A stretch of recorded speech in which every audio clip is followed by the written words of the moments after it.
Hey guys, स्वागत आहे तुमचं अजून एका व्हिडिओमध्ये। तर आज आपण सावंतवाडीमध्ये आलोय। आता आपण जाणार आहोत श्रीदेव उपरलकर देवस्थानामध्ये दर्शनासाठी। तर बघू शकता सावंतवाडी बस स्टँडकडे येऊन तर आपण पोहोचलोय। तर ह्या तिट्यावरून आपल्याला राईट टर्न घ्यायचा आहे। इथून सरळ 1 किलोमीटरच्या अंतरावरती श्रीदेव उपरलकर जागृत देवस्थान आहे। चला तर मग आपण जाऊया। आता आपण श्रीदेव उपरलकर देवस्थानाच्या इथे येऊन तर पोहोचलोय, बघू शकता तुम्ही। चला तर आपण दर्शन घेऊया। सर तुमचं नाव कसं? माझं नाव विद्याधर बाबाजी नाईक। हां, तुम्ही इथेच असता ना? इथे हे देवस्थान उपरलकर हे आमच्या वाडवडिलांपासनं इथे सेवा करत आलो। गावकर आम्हाला माझं नाव विद्याधर नाईक पण शितप म्हणून ओळखतात।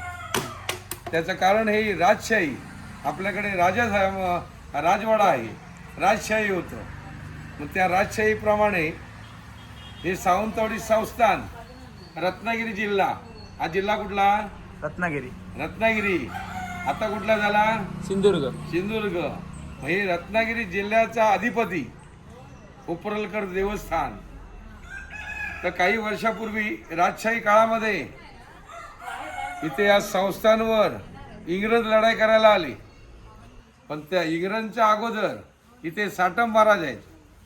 बापूसाहेब महाराज घोड्यावर बसले, त्यांचे ते पहारेकरी सेनापती जात होते बेळगाव रस्त्याने, हा बेळगाव रस्ता।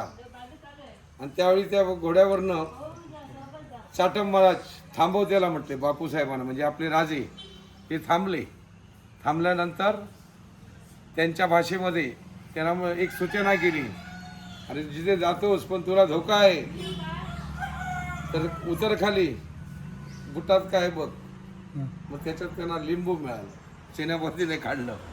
तर ते राजवाडा जो आहे ते आपल्याकडे 2 देवस्थान आहेत सावंतवाडीमध्ये, उपरलकर आणि पाटेकर। राजवाड्यात त्यांचं स्वतःचं राजाचं देवस्थान, ते पण संपूर्ण रत्नागिरी जिल्ह्याचं रक्षण करतं, आणि उपरलकर देवस्थान हे पण रक्षण करतं। कारण हे देवस्थान आहे हे रत्नागिरी जिल्ह्यामध्ये आहे। प्रत्येक आपण पोलीस इन्स्पेक्टर कसा म्हणतो, पोलिसाला जी आज भाग दिला तर बा एक कोलगाव दिला, एक आणि कुठला दिला, तसे दिले जातात ना। प्रत्येकाला ह्या जबाबदारी तुला आहे, तशी प्रत्येक गावामध्ये हा चाळा आहे। तर कुठल्या देवामध्ये गेलात तर कोण घोडेमुख म्हणतो, कासार डक्का म्हणतो। वेंगुर्लात गेलात तर त्या ठिकाणी त्या देवते मानसेश्वर म्हणून आहे। रेडीला गेलात तर रेडी घंगाळेश्वर म्हणून आहे, घोडेमुख म्हणून आहे। तर हे जे देवस्थान आहे हे संपूर्ण ह्या मूळ हा हे आहे, आणि हे मशानभूमी आहे मध्ये आहे। हे संपूर्ण मशानभूमी आहे, हे समोर दिसते मशानभूमी। ह्याचं वर गेल्यानंतर वर तिथे यांच्यावर राजावर ज्यावेळी इंग्रज लढाई करायला आले त्यावेळी बापूसाहेब महाराज पूजेला बसले होते। त्यावेळी सेनापतीने जाऊन सांगितलं असे याच्यात काय करायचं, कारण त्यावेळी आता बंदुका नाही होत्या, ढाल आणि तरवाल आणि तोफा होत्या।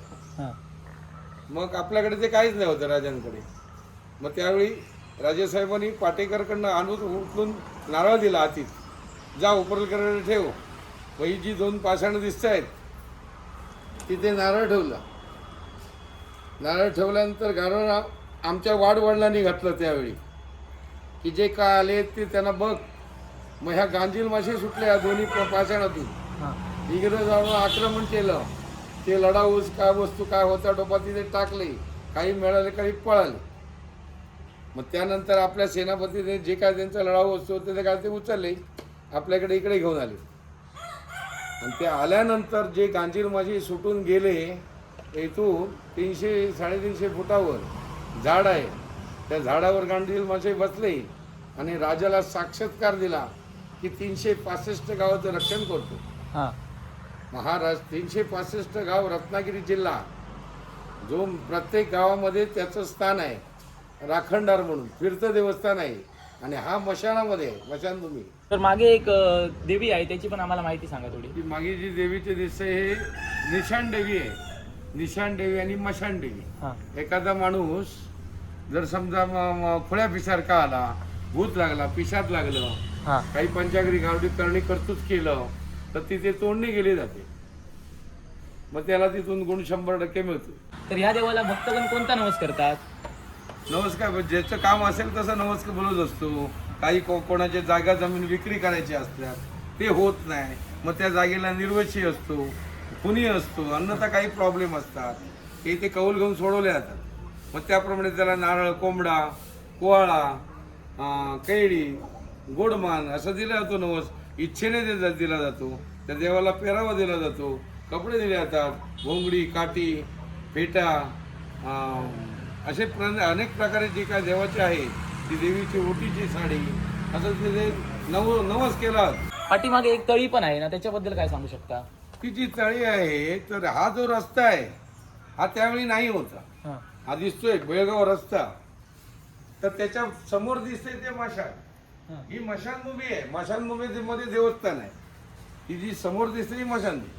मग ते हे देवस्थान मशानभूमीमध्ये, हा अर्धा रस्ता झाला म्हणून मग त्यावेळी ते तिथे जे काही सर्व जातीय तिथे आज दहन केलेले आहेत, पुरलेले आहेत प्रेत, सर्व धर्मीय तिथे आहेत.